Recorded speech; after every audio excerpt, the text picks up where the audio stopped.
ella es profesora sustituta de la Universidad de La Laguna. No sé si es miembro, pero es una persona muy activa también en todo lo que es la participación del aula de cine también de esta universidad. Y además está vinculada no solo pues, a las actividades que se hacen en la Fundación Cinemas Cómic, como lleva muchísimos años haciéndolo con nosotros, sino además también pues, a otros festivales de referencia de la isla, pues como podría ser Isla Calavera, ¿no? Por ejemplo, que ha estado siempre participando con esas charlas y demás. Vamos a dar un giro de 360 grados, no, de 180, pues si no nos quedamos en el mismo sitio, donde teníamos puesto ese boom del cómic español, pero Cristo, tenemos una conferencia un poco distinta, ¿no? Sí, bueno, yo he venido a hablar de mi libro, porque esto no estaba previsto. Y bueno, voy a tratar de temas de lo que más me gusta a mí y bueno, también pues sí, ya que estamos en un congreso donde se habla de cine y de cómic, ya que aunque la temática puede ser a lo mejor un tanto incómoda para algunos de los aquí presentes, desde luego el enfoque va a ser desde una línea académica y lejos del morbo. Por otro lado, no solamente hay temática de cine, de arte muchísimo, sino también del cómic, así que he intentado hacer un esfuerzo por incluir piezas de cómic asociadas a esta temática también. Bueno, pues antes de revelar el título de la charla, decirles que Cristo Gil, como les decíamos, ya está por ahí el título, ya lo pueden ir viendo y hacerse una idea de en qué línea va a ir la charla. Yo creo que va a ser interesantísima y sobre todo curiosa. Además que ella trae algunas obras de cómic que nos estaba enseñando ayer para que viésemos qué es lo que va a ir abordando en este tema.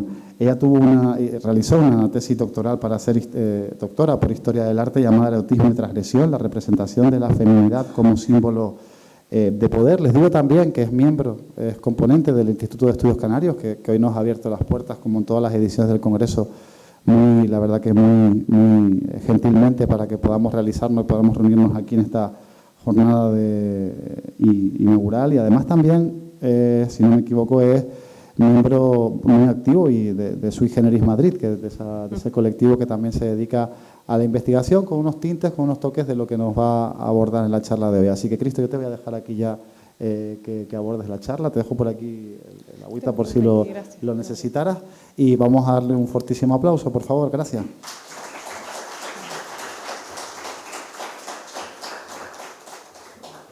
Bueno, yo también quiero pues agradecer, aunque las circunstancias eran un poquito, me van a perdonar la expresión, rock and rolleras, porque en 4 días o en 3 días pues preparar un material para dar un discurso digno ante un público pues no estaría fácil. Sin embargo, pese a las circunstancias, esto es un gran honor, así que yo agradezco a la Fundación, al Congreso y a todos los que la componen. No voy a decir ningún nombre porque probablemente se me quede alguno en el tintero y no quiero meter la pata.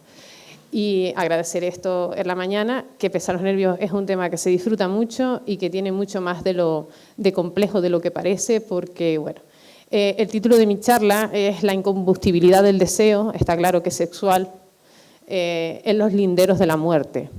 En los linderos, en los límites de la muerte, ¿no? Pero a veces incluso se traspasa la misma. No todo el tiempo es necrofilia, pero también. ¿Por qué les digo esto? Porque no lo voy a negar, es un tema que me interesa. No voy a andar con rodeos, con palabras que sustituyan dicho nombre, porque a lo largo de la historia del arte, de la historia de la literatura, de nuestra historia y sobre todo también de la cultura grecolatina, hay ciertos casos en los que siempre, a nivel académico, pues pasan de soslayo debido al tabú de dicha temática, ¿no? Y bueno, pues siempre me ha interesado abordar dicho tema desde la historia del arte, que es mi especialidad. No voy a entrar en detalles de psicología ni de psiquiatría, porque eso es meterme en un terreno que no me pertenece. Hay que honrar a los profesionales y desde luego no voy a ser de psicóloga en una charla, porque no, cada uno maneja la especialidad que mantiene. Sin embargo, he de decir que curiosamente las representaciones plásticas de algunas de las múltiples variantes que se presentan y también en el cine, pues curiosamente la calificación que solemos dar suele coincidir con calificaciones pues, del rango de lo que es la psiquiatría o la psicología, ¿vale? Que son ambos distintos. Bueno, pues comenzamos la charla, intentaré ir lo más rápido posible y Lucas, cuando sea la hora, me cortas, porque el PowerPoint es bastante amplio. No todo empieza de una manera pues de la noche a la mañana, sino que la representación iconográfica de este tipo de temática, las composiciones visuales, tienen un origen claro, pues dentro de determinadas piezas del arte. No digo con esto que estas piezas hablen de necrofilia, pero desde luego tienen el componente del sexo y la muerte, y dichas composiciones y dichas temáticas, aunque algunas de ellas corresponden a lo que es el mundo de las vanitas y demás, sí bien es cierto que muchas de estas son heredadas dentro del mundo de los grandes cineastas que se dedican a esta temática y también dentro de lo que es la herencia plástica del mismo. Por ejemplo, están viendo en pantalla pues como antiguamente se entendía, es una obra creo recordar, del siglo XV, finales del siglo XV, los amantes muertos, donde pues había una lectura moral de la misma y donde se ve ya la representación de los cuerpos putrefactos. Al cuadro solo le falta oler. La mujer pues tiene un sapo en sus partes íntimas, ya le empiezan a salir los gusanos a la altura del vientre, y digamos que fue el pecado lo que los llevó a la muerte, ¿no? Es un cuadro que tiene un mensaje moral, ¿no? Independientemente del mensaje moral de dicho cuadro, sí es cierto que esta es una de las piezas que, digamos, que toman camino en esta temática, ¿no? Por supuesto, cómo no, la herencia del tipo iconográfico de la muerte y la doncella, como bien indica su título, no solamente porque ya sabemos que surge se puede entender bajo un doble sentido. Por un lado está esa digamos, lectura moral de aquella belleza que se pierde rápido de lo banal, ¿no? que es la belleza de la juventud ante lo que es el ímpetu de la muerte, ¿no? Y para que centre en su vida en lo que es más importante, que es en el rango espiritual. Por supuesto, este tipo iconográfico surge sobre todo a lo largo del Renacimiento en aquellos países de habla alemana. Y digo de países de habla alemana porque aquello estaba dividido en reinos, no era Alemania como tal, y porque en algunos rangos pues no recuerdo bien en qué exactos países eran, pero sí que son estos autores, algunos discípulos de Durero y demás, pues son los que realizan y desarrollan este tipo de temáticas. Como verán, tiene un altísimo componente erótico, porque en algunas de esas representaciones directamente la muerte va y toca las partes íntimas de la dama. O sea que el Eros Thanatos ya no solo se complica a nivel sensual, sino también a nivel erótico. Y esto también es una clara herencia en el pasado. Por supuesto, esto no es necrofilia, pero sí que a nivel iconográfico hay unas claras referencias que se heredan. ¿Vale?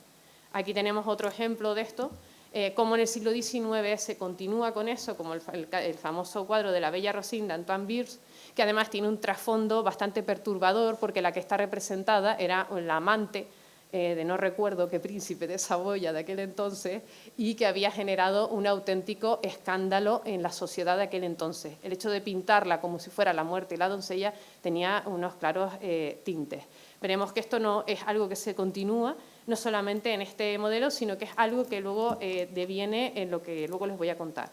Otro de los grandes modelos, con el tiempo, esta muerte y la doncella también se transforma en otras cosas, ¿no? Hay otras doncellas, y hay doncellas que están dormidas y hay doncellas que están muertas. En el caso de, todos conocen la maravillosa obra pictórica de La pesadilla de Henry Fuseli, que es un pintor prerromántico. Es verdad que las historias son verdaderamente románticas, como es en este caso La pesadilla, hablando de temáticas que tienen que ver con las emociones internas del ser humano, aquello que no podemos controlar, como son los sueños, la interioridad, sino que espero en las formas físicas de retratar a la dama son bastante neoclásicas, son modelos formales clásicos de la academia. No olvidemos que Henry Fuseli era un gran lector, una persona muy culta, creo que también era un historiador del arte, y no me extrañaría que cayera en sus manos durante el Renacimiento, y por esta parte que une, que es el incluir la parte erótica y sensual dentro de este tipo de iconografías, que cayera en sus manos una edición, la edición de Nuremberg, de I Trionfi de Matías Greuter, donde aparece la representación de la muerte de la famosa Laura del poeta Petrarca. Y como verán en pantalla, Laura aparece pues fallecida, pero con una postura muy sensual, y es pasmosamente parecido, incluso hasta la caída del rostro, a la dama dormida de La pesadilla. Lo único que esta vez Henry Fuseli en la composición, en vez de incluir a la muerte, a la representación de la muerte como tal, representa pues aquel súcubo que es el que está pues sobre el pecho de esta dama, ¿no? Ven cómo se heredan esos modelos y que luego también serán factibles dentro de las representaciones posteriores, ¿no? Y donde está el alto componente erótico, que es lo que marca la gran diferencia entre una cosa y otra y que es lo que une esto del sexo y la muerte. Por supuesto, a lo largo del siglo XIX, y es algo que no me voy a detener mucho, porque es algo que ustedes estarán cansados de ver si son conocedores un poquito del arte y o aficionados, pues sabemos que uno de los grandes ideales del siglo XIX, románticos, tanto en la literatura como en la pintura, es la idea de la joven bella muerta, de la joven muerta, ¿no? Esa idea de hacerla apetecible porque en plena flor de juventud, en pleno estado de belleza, ha fallecido, ¿no? Y esto es una contradicción para el ser humano. Esto es algo que genera pues, mayor interés, ¿no? Como había dicho en su momento Edgar Allan Poe. Y uno de los grandes ejemplos es, por ejemplo, la Ofelia, haciendo alusión a la historia de Shakespeare, retratada por el gran rafaelista John Everett Millais, o, por ejemplo, la joven mártir de Paul Delaroche, que tiene que ver con una temática de rango religioso, lo cual tiene un alto grado de perversión, ¿no? Pero también tenemos los modelos clásicos de la herencia de la cultura clásica, como es Aquiles y Pentesilea. Aquí tengo que decir, y suscribo las palabras del director de la universidad, del doctor y profesor de la Universidad de Granada, especialista en mitología grecolatina, en filología clásica, Álvaro Ibáñez Chacón, al que tuve la suerte de poder entrevistar para un material posterior, pues como a través de un trabajo de investigación suyo trataba esta temática dentro del mundo de la antigüedad clásica. Y como muchas de las veces cuando se estudia o cuando se retrata la obra de Aquiles y Pentesilea, siempre obviamos la parte obviamos la parte de la necrofilia. No sé si recuerdan la historia de Aquiles, que luchó contra Pentesilea sin saber que era una gran amazona, era una gran luchadora en la guerra de Troya. Pentesilea estaba tapada con unos cascos y una vez que Aquiles le da muerte a su guerrero, al destapar el casco descubre que era Pentesilea, que era una gran belleza femenina la que había muerto. Él se enamora perdidamente, no solamente por la belleza física de la amazona, sino por la dignidad guerrera con la que lucha, que esto es algo propio de la cultura clásica, ¿no? De la cultura antigua, que bueno, esto habría que analizarlo hoy en día en las luchas actuales, pero digamos que el enemigo que vence con dignidad le da un sobrevalor, ¿no? Un sobrevalor moral, y esto añade belleza a esa belleza física de Pentesilea. Y Aquiles, muerto de amor por esa belleza, le practica sexo a Pentesilea fallecida. Normalmente esta parte de la historia se suele obviar dentro de los campos de la investigación y de la academia. No sé por qué, porque forma parte del mito.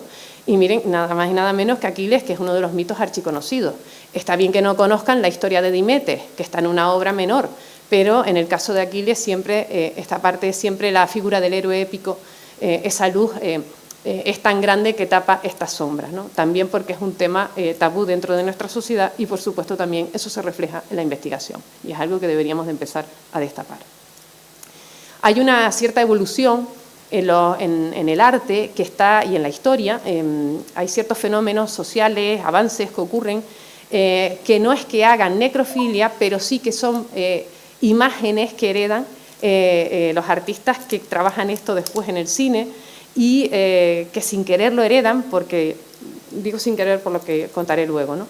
Y es que surge también esta temática, con el avance de la ciencia científica, surge el desarrollo de la medicina, y la temática de lo que es la mesa de autopsias es una temática que dentro del realismo del siglo XIX y del simbolismo también se explota, también se desarrolla, ¿no? Dentro de los artistas.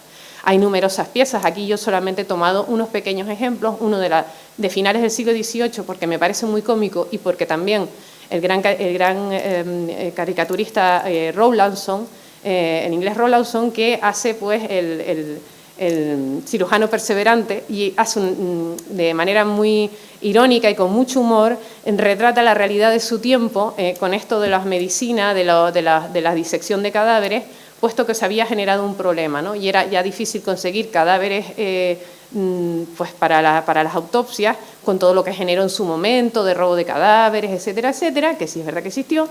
Y además también incluyanle que si ya era difícil conseguir un cadáver, imagínense un cadáver de mujer. Entonces, si encima el cadáver de una mujer, porque normalmente una mujer no delinquía, normalmente por probabilidad, normalmente los ajusticiados eran hombres, ¿no? Los que delinquían, los que robaban, los que fueran, ¿no? Rara vez había una mujer asesina o que era ajusticiada o que estuviera mendigando, ¿no? Normalmente los cadáveres que diseccionaba eran gente que no reclamaba o que habían sido ajusticiados.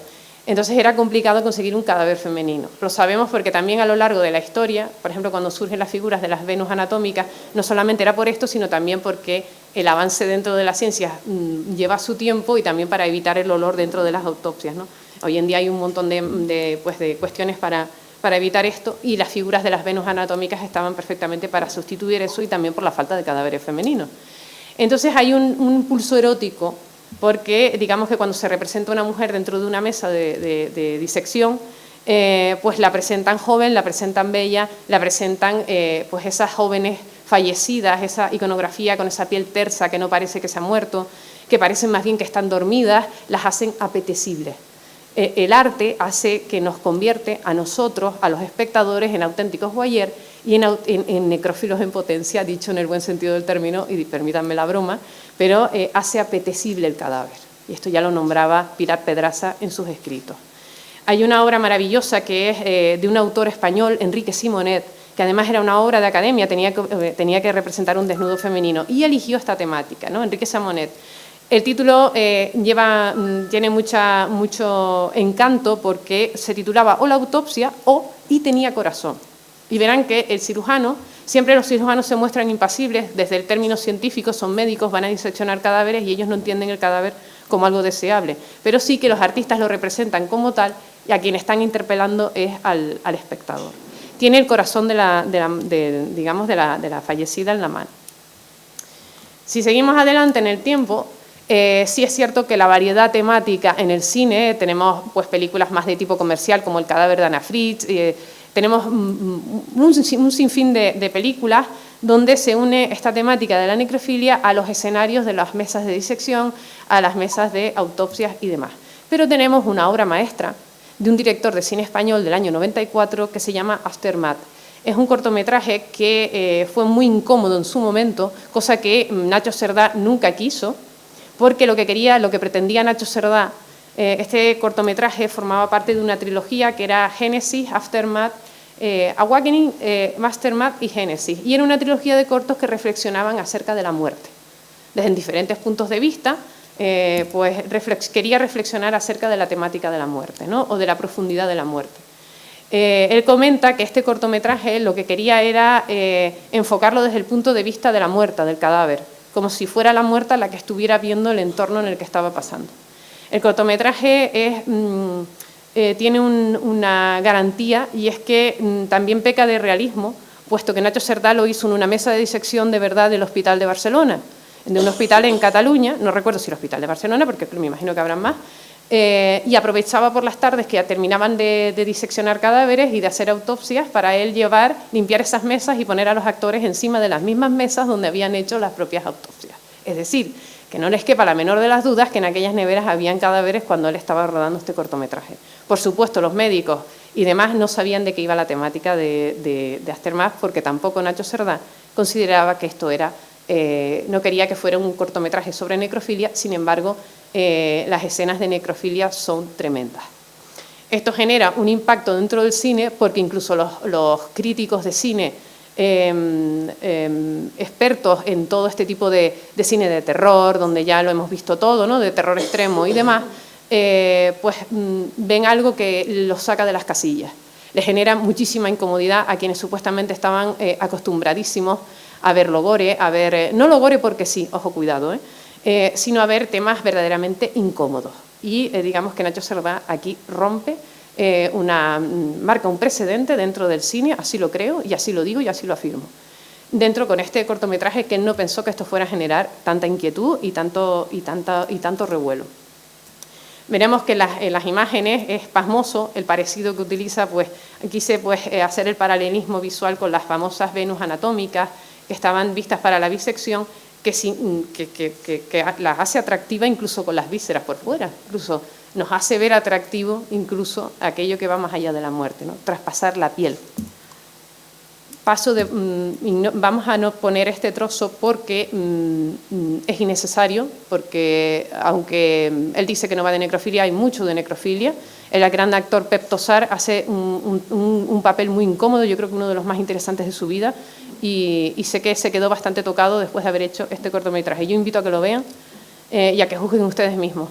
Hay un gran componente doblemente perturbador porque utiliza elementos sagrados, como el crucifijo, utiliza el Requiem de Mozart, que ya de por sí es una obra luctuosa de luto, y le da cierto grado de ritual, incluso funerario, al proceso de disección del cadáver, de la autopsia y a lo que ocurre. Hay una parte, y recuerden a Enrique Simonet con Y tenía corazón, en la que la película, digamos, el médico, pues toma, eso es el corazón de la muerta, lo mete en una bolsa de zip y digamos que ya ha limpiado la zona, ha terminado su proceso, pero el corazón de la muerta, del cadáver, se lo lleva para su casa. Se apropia de su corazón y se lo lleva.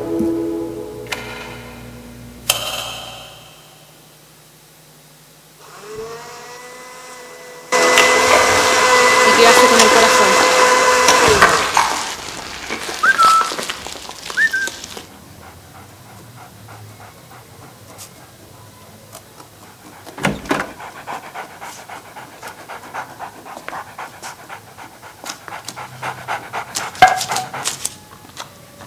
Se lo da de comer a un perro de presa, porque ya nuestro físico no vale nada.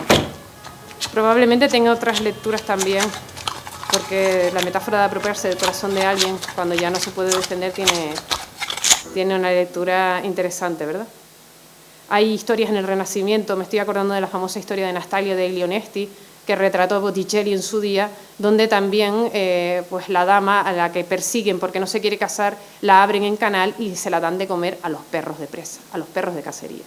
Quiero decir que esta lectura, estas historias se siguen heredando dentro de estos ámbitos.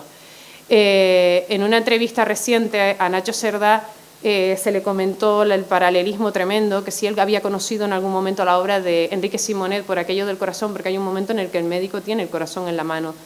Y le llamó muchísimo la atención, poderosamente, pero él desconocía por completo esta temática artística en torno a esto. Quería que aquello pues tuviera un alto grado de verdad, y de lo que se basó es de las anotaciones que él tenía cuando asistía primeramente a las autopsias, para saber cómo se hacía, para poder llevarlo a cabo.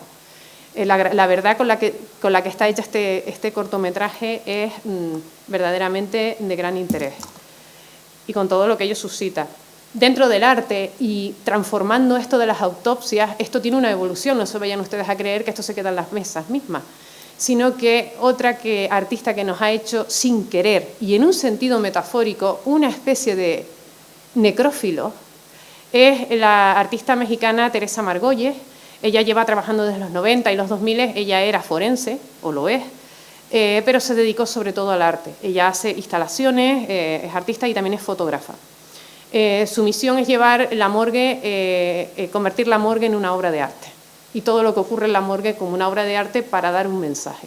Ella, pues viviendo en México, imagínense ustedes las autopsias que hacía, ¿no?, de toda esta gente que moría a manos del cártel, de la mafia, cómo quedaban esos cadáveres, gente que moría de manera injusta, etcétera, etcétera, etcétera. Gente cadáveres que encontraba por la calle, feminicidios de México. Ella, pues, todo esto lo vivió en carnes propias como forense, y en una entrevista dijo que se podía dar el pulso de la sociedad a través de una morgue.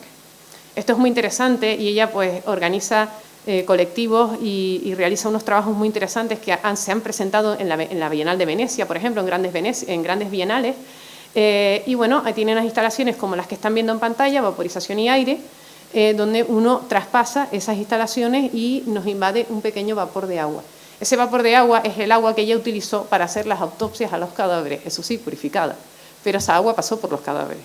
O sea que ese vapor de agua está traspasando los poros de nuestra piel cuando estamos traspasando. Quiero decir, tiene la cierta metáfora. Entonces, creo que, aunque tiene una lectura de concienciación, es innegable esta realidad, ¿no?, dentro del trabajo del arte más actual o del arte más extremo o de estas lecturas, ¿no?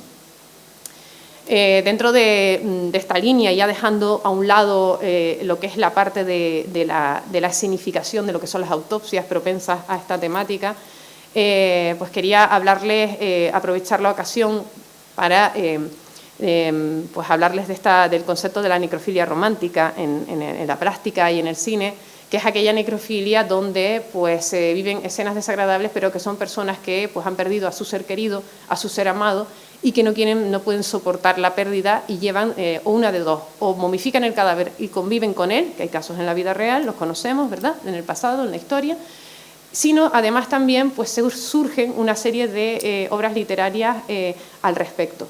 Uno de los directores actualmente que está trabajando todo este tipo de temática, además de otras, es el director de cine italiano Domiciano Cristofaro, por cierto, que lo tenemos residiendo en Canarias actualmente, y que bueno, a lo largo de toda su vida, desde principios de los 2000 hasta ahora, ha hecho numerosas películas tratando esta temática desde una manera principal o secundaria. Domiciano Cristofaro es un director de cine independiente que antes había estado en el mundo de la televisión y de lo comercial, y bebe del cine desde pequeño y del arte, porque su padre es escultor y pintor y su madre se dedicó toda su vida a vestir al cine, era vestuarista, ¿no?, vestuarista de cine. En la siguiente voy a ponerles un pedacito de una obra que se llama Pecado de Sangre. La temática de la película no tiene nada que ver, pero sí que hay un tramo donde se ve un claro reflejo de esta necrofilia romántica y que hereda de directores de cine italianos de los 70. Y también es un homenaje al cómic Oltretumba italiano de los años 70, donde mezcla esto de erotismo y terror que están viendo en pantalla. De hecho, hace varios homenajes en varias de sus películas, ¿no?, porque además el cómic influyó muchísimo en este tipo de películas en Italia en aquel entonces, ¿no? Ya sabemos la importancia de dicha película. Vamos a ver un tramo de esta película, un pequeño tramo, que lo tenemos ya preparadito.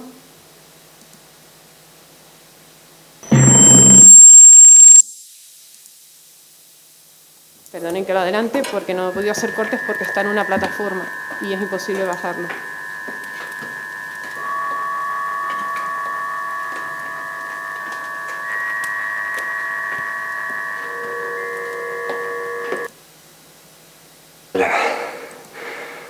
You understand what you represent to me? No, perdón.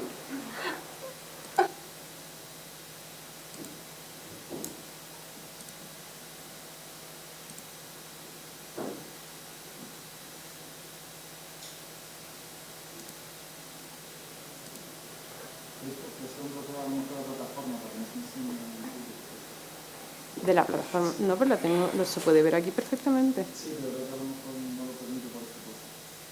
Ah, bueno, pues les cuento un poco la historia. Él lo que hace es un homenaje a través de su cine a esta escena que vamos a ver y que quizás tiene más enjundia por la historia que guarda y porque es el referente directo de Domiciano Cristofaro en este caso.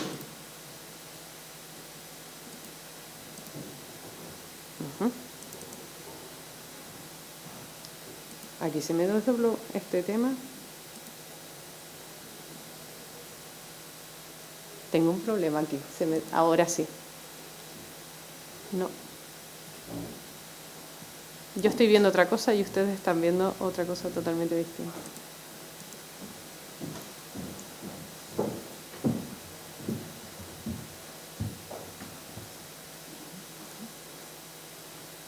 Totalmente distinta además, ¿verdad?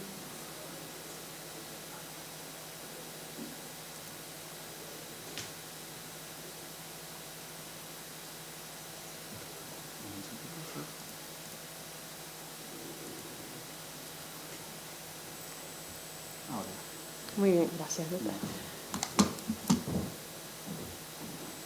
Bueno, ahora lo ves tú, pero yo no lo veo.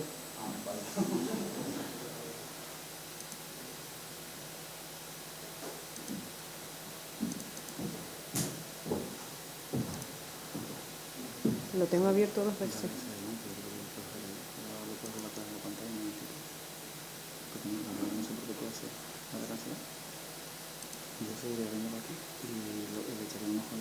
Vale.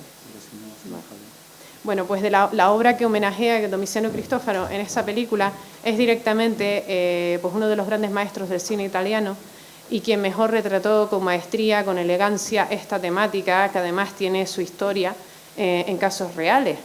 Es una película que fue rodada gran parte de la misma, si no toda, porque no recuerdo, pero de seguro gran parte de la misma fue rodada en Toledo, que es Lisa y el Diablo, de Mario Bava, o El Diablo se lleva a los muertos, del año 72, creo recordar, y que, bueno, traslada magistralmente esta obsesión de aquel caballero o aquel joven que pierde a su amada antes de ser consumado el matrimonio, por ejemplo, y que mantiene el cadáver momificado en la casa o putrefacto, porque ya esto de los cadáveres limpios ya pasó a la historia, y bueno, pues consigue en vida a una chica que es exactamente igual, físicamente igual a su antigua amada, y bueno, pues genera el paralelismo y es una especie digamos, de necrofilia, lo único que mantiene intenta mantener relaciones con la viva, pero con la muerta al lado en recuerdo de aquella muerta, ¿no? Porque verdaderamente a quien ama es a la fallecida. Y uno de los ejemplos es esta escena de... No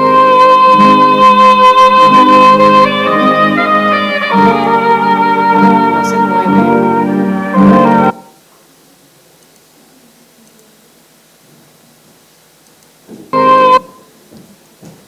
Lo voy a tener que volver a cerrar y volver a abrir.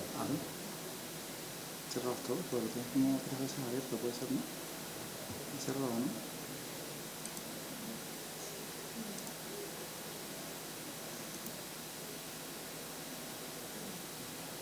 Volvemos a abrir.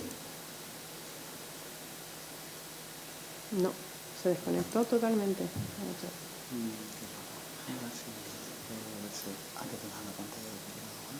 Ah, puede ser.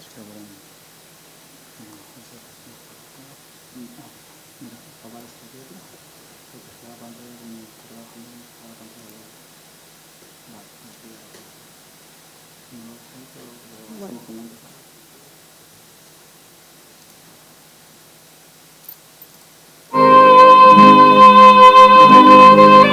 Sí.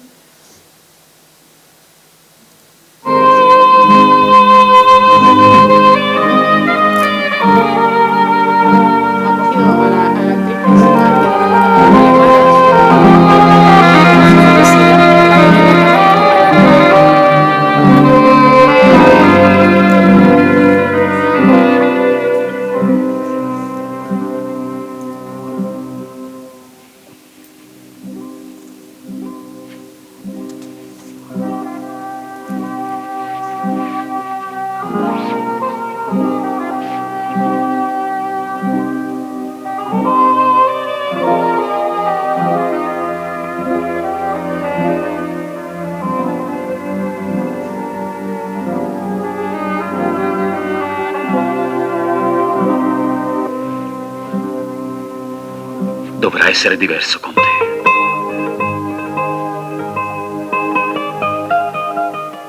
E so che lo sarà.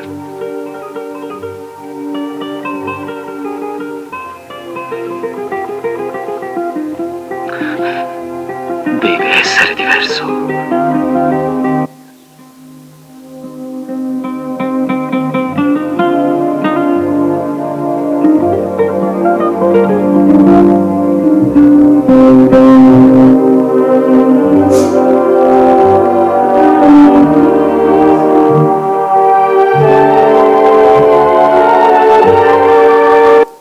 Por supuesto, Mario Bava, que no da puntada sin hilo con los múltiples detalles, aludiendo a su gran cultura dentro de las propias películas, ¿no? No se puede decir lo mismo de otros, pero desde luego fue un gran maestro, no solamente porque generó grandes historias, sino porque las imágenes que estaban muy bien estudiadas y tenían una gran potencia cinematográfica que luego heredaron los posteriores.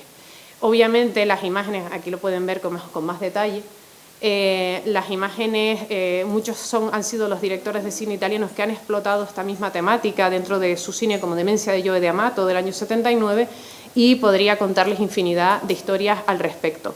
Otro modelo, otra tipología que podemos encontrar en el cine es, digamos, una de las menos dañinas, que es la de la fantasía erótica.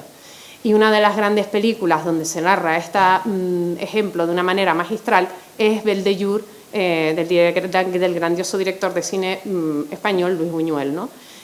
Obviamente está basada en una novela, pero la película de Luis Buñuel creo que lo retrata una escena con mayor maestría. Vamos a fijarnos un momento. Tus ojos. Tus Tus ojos ya no volverán a abrirse. Tus miembros están rígidos. Los gusanos te corroen el corazón. Y este excitante olor a flores muertas. Este excitante olor a flores muertas. Este excitante olor a flores muertas.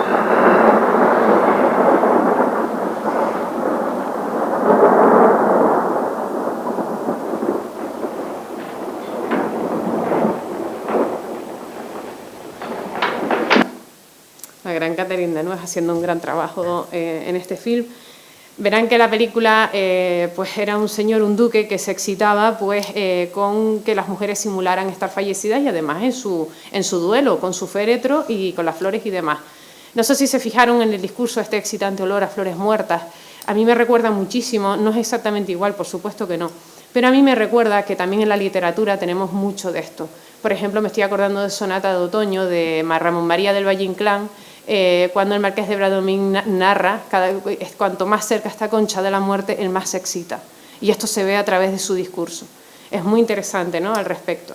Hay una cosa en esta película, y es que más allá de la novela, a mí me da la impresión de que Luis Buñuel leyó o pudo haber leído una de las ediciones que pudo haber tenido sobre sus manos de la famosa obra Psicopatía Sexualis, que ahora ya hoy en día, menos mal, es en pseudociencia, es, digamos, fuente de literatura para los surrealistas o para el arte, porque para la ciencia ya no sirve para nada, que fue uno de los grandes intentos de medicalización de lo que es las perversiones sexuales y demás.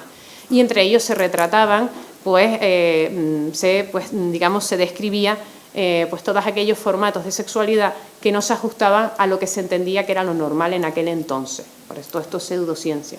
Hay obras que sí, hay momentos que sí que son patología y otras que no.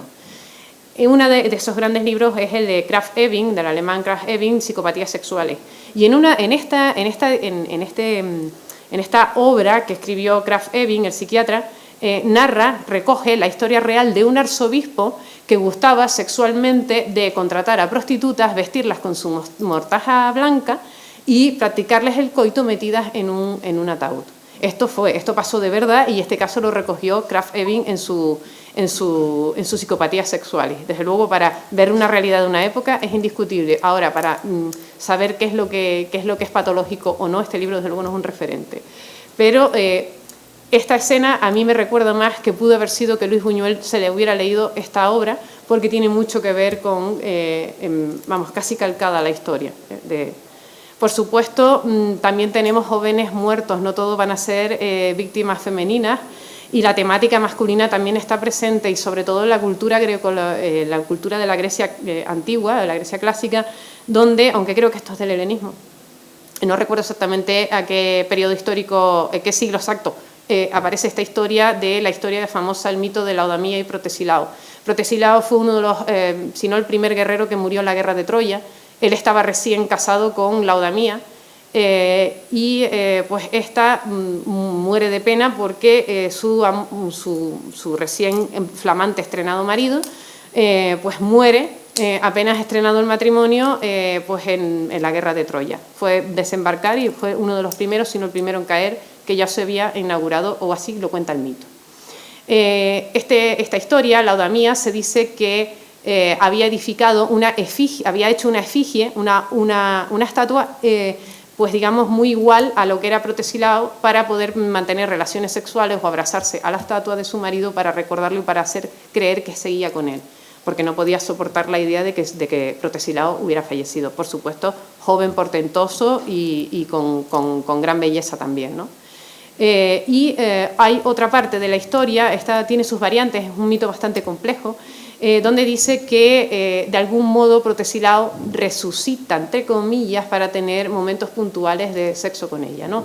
Hay varias maneras de acercar la necrofilia, no solamente es ver un cuerpo muerto y mantener relaciones sexuales con él, sino que hay historias de amor que son auténticamente necrófilas. En el caso de Laodamía, utilizó la cera antiguamente, pues para hacer esta figura se utilizaba la cera, y es que la cera pues también es un elemento para conservar los cadáveres en la antigüedad.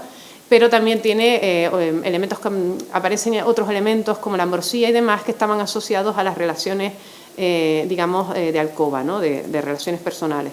Lo cual los elementos que se utilizan tanto para la vida del amor también están presentes en el estado de la muerte, en estas construcciones. Que sepan que el mito existe, que es interesante y que también hay fallecidos muertos. Sabemos la cantidad de mujeres, bueno, no sé si cantidad, pero también esto no es una cuestión de diferencia sexual, sino que también es una cuestión que traspasa tiempo, traspasa nacionalidades y traspasa sexo. Y sabemos que, por ejemplo, se narra la historia de Carolina Coronado, la famosa escritora romántica española, que había tenido a su marido momificado y que lo llamaban el durmiente, ¿no? A ver, tenía también el retrato de Cristina Bieljogoso, la famosa princesa italiana, pero resulta que la historia que se le atribuye de que había momificado a su amante, resulta que su amante no era tal, sino que era su secretario, y que habían sido sus enemigos políticos los que habían hecho correr aquel mito de que ella había tenido pues, a su amante momificado y disecado, putrefacto, en su palacio en el norte de Italia. Lo cual lo quito porque la investigación a veces es delicada y uno a veces puede meter la pata porque a veces, no solamente el tema tabú, pues hay poca investigación al respecto, sino que además tiene la prestanza de que haya mucha literatura al respecto. Y se repite, y se repite, y se repite, y hay que tener mucho cuidado con las fuentes que uno consulta. Por otro lado, sí que sabemos que marca un precedente a nivel legal Karen Greenlee, la famosa necrófila americana, que en el año 79 es pillada manteniendo relaciones sexuales con los cadáveres. Y es que ella trabajaba en una funeraria transportando los cadáveres. Y fue por ella por lo que, digamos, a nivel legal se estableció una ley, porque antiguamente esto era tan tabú que ni siquiera se contemplaba dentro del campo de la ley, ¿no? Hay películas al respecto de mujeres necrófilas, como Love Me Deadly, de los años 70, pero también volvemos digamos, a la generación de los Baba, porque hay también otras maneras interesantes de plantear la necrofilia y desde el punto de vista fetichista. Ya no solamente conservo a mi amante, sino a lo mejor aquella parte de mi amante que me daba mayor felicidad, como puede ser su cabeza, ¿no? Que es en el caso de esta historia de Lamberto Bava, que, bueno, por la impresión que da a veces, parece que es una película más ideada por su padre que por él. De hecho, él en las entrevistas es muy poco dado a hablar de esta película, lo cual no lo entiendo porque mucha crítica al respecto y la que aquí les habla, pues la verdad que puedo afirmar que esta es una gran obra maestra de Lamberto Bava. Si alguien me dice que no la hizo Lamberto Bava y la hizo su padre Mario Bava, pues puedo también creérmelo, porque quizás es llamativo, ¿no? La leyenda de lo macabro y el estudio de los escenarios. Es una mujer que pierde a su amante en un accidente de tráfico, muere decapitado y ella pues conserva su cabeza. Y bueno, pues necesito seguir teniendo a mi amante porque es lo que me mantiene viva, ¿no? Lo que me tiene con el pulso agarrada a la vida era la relación que tenía con su amante. Esto es más profundo, podemos quedarnos con lo más visual, pero esto es así. Por supuesto, lo putrefacto se hace presente y ya no nos importa ni la viscosidad, ni los gusanos, ni el mal olor. ¿Por qué digo esto? Porque en la cultura, sí es verdad que en la Grecia antigua, que el cadáver se empezara a podrir era un problema. Si ya de por sí el tema de la necrofilia era un tabú, nunca verán en una historia griega, o por lo menos no se ha encontrado, que el cadáver esté putrefacto. De hecho, en el momento en el que se empieza a podrir, se le hace digno entierro y no se vuelve a tocar. No, los cadáveres en la antigua Grecia tenían que ser frescos. La pureza era muy importante en este sentido. Por supuesto, la cabeza, ¿qué nos viene el recuerdo iconográfico en la historia del arte? Pues a la famosa historia de Salomé de Oscar Wilde, que besa la cabeza de Yocanan una vez que la han cortado, o sea, una vez que lo han matado, ¿no? Besa, si no lo puedo tener en vida, lo tengo en muerte, ¿no? Como un capricho. No estoy diciendo con esto, ojo, cuidado, que Salomé sea una necrófila, pero desde luego sí que tiene esta tendencia necrófila a besar la cabeza incluso después de fallecido, ¿no? Y hay auténticas piezas transgresoras dentro del mundo de la ópera que incluso transgreden más que el cine. Y en Cabezas cortadas, y con esto acabo esto y digamos, creo que puedo, no sé si la última parte. Por supuesto, hay un gran artista que también escribió una novela que es, digamos que está a caballo entre el siglo XIX y el XX, el simbolista Alfred Kubin, que era un desenfadado, era un macabro y era pues un loco inteligente. Y era un gran vividor de esta temática, ¿no? Del que cualquiera que se haya acercado a sus memorias sabe cómo se las gastaba Alfred Kubin. Por supuesto, esta temática de lo macabro y de las pasiones extremas era algo que estaba presente también en su novela La otra parte, que como siempre se ha estudiado desde el punto de vista de la distopía, porque es una obra distópica que narra pues, una ciudad ficticia que ocurre lo que ocurre, ¿no? En la época del COVID se hubieran leído esa novela y se hubieran asustado de los paralelismos tan tremendos que estaban teniendo con nosotros en aquel momento, lo que estaba pasando aquellos meses, ¿no? Del encierro.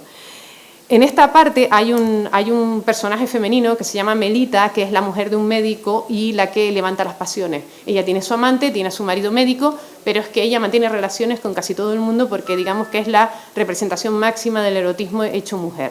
Incluso creo que Melita practicaba zoofilia. Y esto lo cuenta Alfred Kubis sin ningún tapujo en su novela. Y siempre pasa desapercibido. Hasta tal punto levantaba las pasiones Melita que su amante fue a desterrarla de la tumba, ya con su cadáver putrefacto, saliéndole los gusanos de las cuencas de los ojos, porque así te lo describe Alfred Kubis sin ningún tipo de tapujos, porque estaba cansado de ver cadáveres, por circunstancias de la vida. La cogió de su melena rojiza, típico de la iconografía decimonónica, del cabello rojizo, asociado a la fatalidad femenina, etcétera, etcétera, y salía huyendo despavorido con el trofeo de su fetichista, de su enamorada y una mandada de perros rabiosos detrás de él. No sé si para comerse el resto o también porque tenían el recuerdo de aquella amante zoofílica.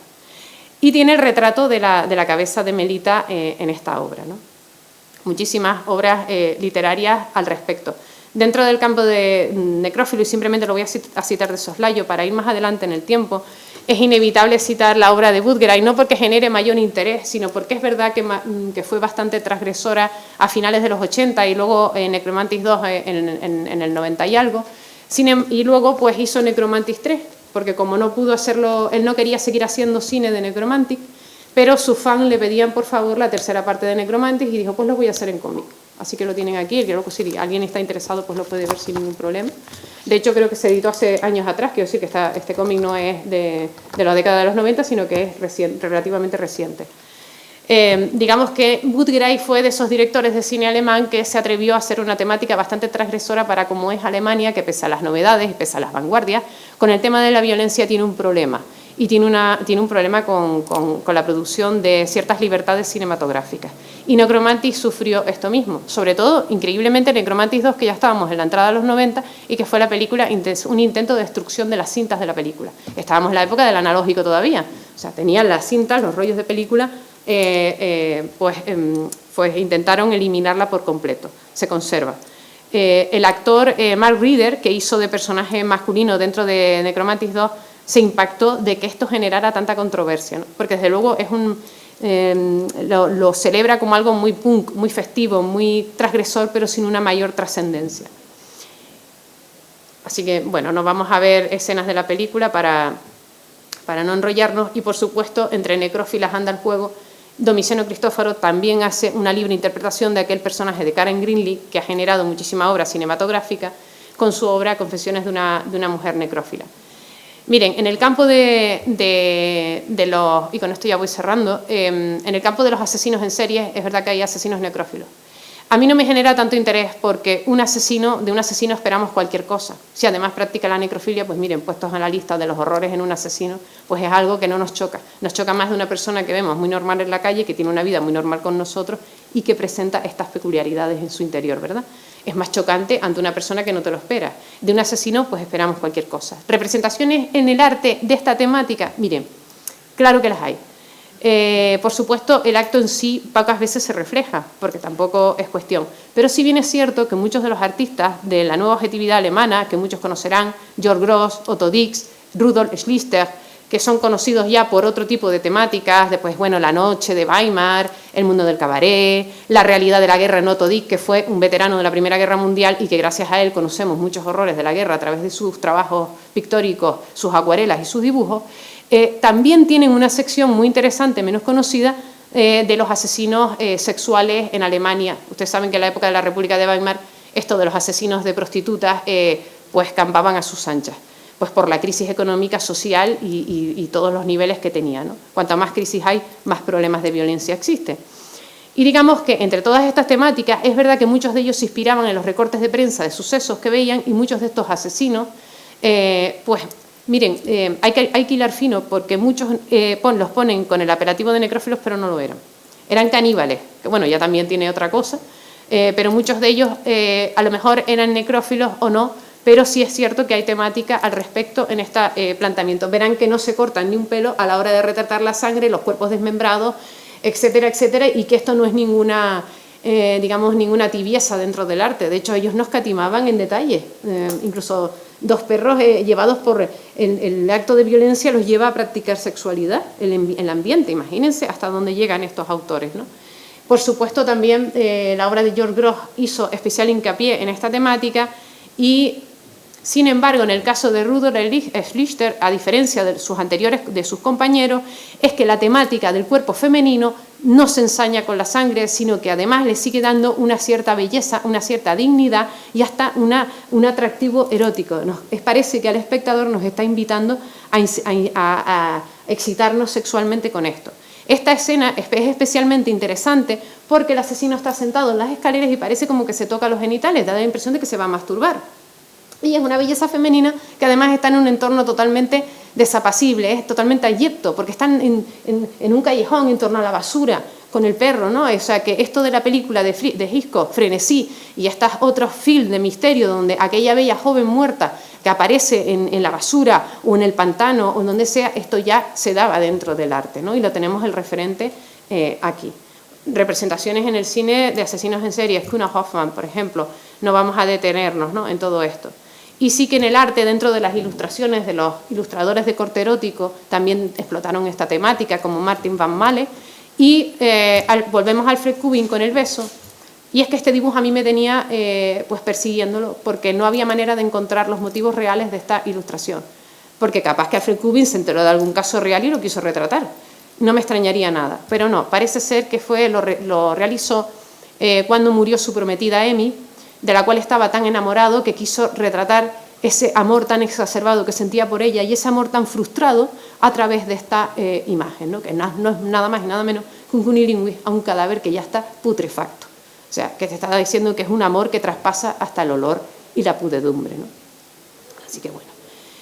Y para finalizar, y con esto termino, porque es una de las grandes obras maestras del cine malqueridas, espero que en su día se le ponga en su lugar, un director de cine pues que tuvo que tirar a veces mucho del cine pornográfico, y esto es quizás de cine erótico, sexual, quizás para que le diera de comer, utilizaba a los mismos actores y actrices para sus obras con una temática pues muy interesante, y una de sus grandes obras maestras, si no la más, y así también su actriz principal, François, pues lo dijo que era una de todas las películas que había hecho en su vida, de todos sus trabajos como actriz y como modelo, uno de los trabajos de los que se sentía más orgulloso y por el que valía la pena su currículum era La Rosa de Hierro, de Jean Rollin.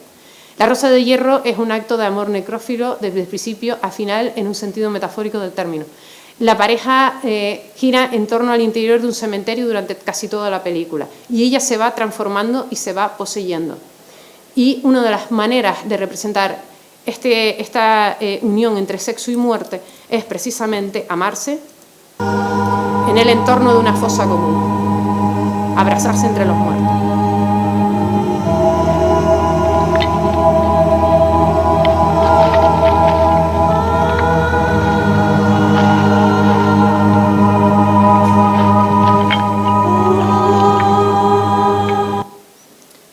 Como verán, el ruido del choque de los huesos es fascinante porque le da una banda sonora perturbadora y exquisita al momento. Este no es el único momento que se vive, pero bueno, yo invito a ver la película por completo porque está llena de simbología y bueno, ya el propio título lo indica.